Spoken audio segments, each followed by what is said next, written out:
தொடுகையில் உள்ள இரு மெல்லிய கண்ணாடி வில்லைகளின் சேர்த்தி வலு +3 டயாப்டர் ஆகும். ஒரு வில்லை குவிவு வில்லையாகவும் அதன் குவிய தூரம் 20 சென்டிமீட்டர் ஆகவும் இருப்பின் மற்றைய வில்லையின் வகையும் குவிய தூரமும் யாவை? இந்த கேள்வியில் எங்கள்கிட்ட டயாப்டர் பற்றி சொல்லியிருக்காங்க. சேர்த்து வில்லையின் எங்களுக்கு தெரியும், பொதுவாக டயாப்டர் என்றால் 1/Fக்கு சமனாக இருக்கும். இந்த F SI அலகில் இருக்கு, அதாவது மீட்டரில் இருக்கு. இது எங்களுக்கு தெரியும். அடுத்து இன்னொரு வில்லை சூத்திரம்படி எங்களுக்கு தெரிய வேண்டிய ஒரு விஷயம், ப்ளஸ் ரெண்டால் குவிவு வில்லை, மைனஸ் ரெண்டால் கொழிவு வில்லையாக இருக்கும். இது வில்லை சூத்திரம்படி நாங்கள் போடுற ஒரு விஷயம். இப்போ எங்களுக்கு தந்திருக்காங்க சேர்த்து வில்லையோட வலு +3. அப்போ நாங்கள் வில்லை சூத்திரங்களின், அதாவது வில்லை சூத்திரம் இல்லை, எங்களோட குவிய டயாப்டர்களின், அதாவது ஒரு சேர்த்தி வில்லையில் இருக்கிற வில்லைகளின் டயாப்டர்களின் கூட்டுத்தொகை தான் ஒரு சேர்த்து வில்லையோட டயாப்டராக இருக்கும். அப்போ சேர்த்து வில்லையோட டயாப்டர் +3.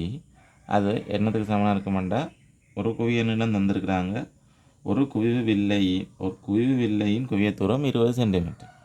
இப்போ அது குவிவு வில்லை. அப்போ +20 × 10^2 சக மட்ட வில்லை எடுப்போம். 1/F × 10^2 எடுப்போம்.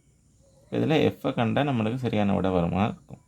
இப்போ இது 10^2 மேலே போனால் 100, 120ஆல் பிரித்தா 5 சக 10^2 மேலே போனால் 100, 100/F வரும் சமன் +3. 5 அங்கால போனால் 100/F சமன் -2. F சமன் 100/2 சமன் 50 சென்டிமீட்டர் வரும். 50 சென்டிமீட்டர் என்ற F × 10^2 போட்டதால் 50 சென்டிமீட்டரில் தான் வரப்போகுது. வந்திருக்கிறதால இது என்ன வில்லை? குழிவு வில்லை. 50 சென்டிமீட்டர் குவிய தூரம் சமன் 50 சென்டிமீட்டர். எனவே ஆன்சர் 2 ஆக இருக்கும். என்னுடைய விளக்கங்கள் உங்களுக்கு திருப்திகரமாக இருந்ததுன்றால் இந்த வீடியோவை சப்ஸ்கிரைப் பண்ணி, லைக் பண்ணி, ஷேர் பண்ணி ஒரு சப்போர்ட் பண்ணுங்கள்.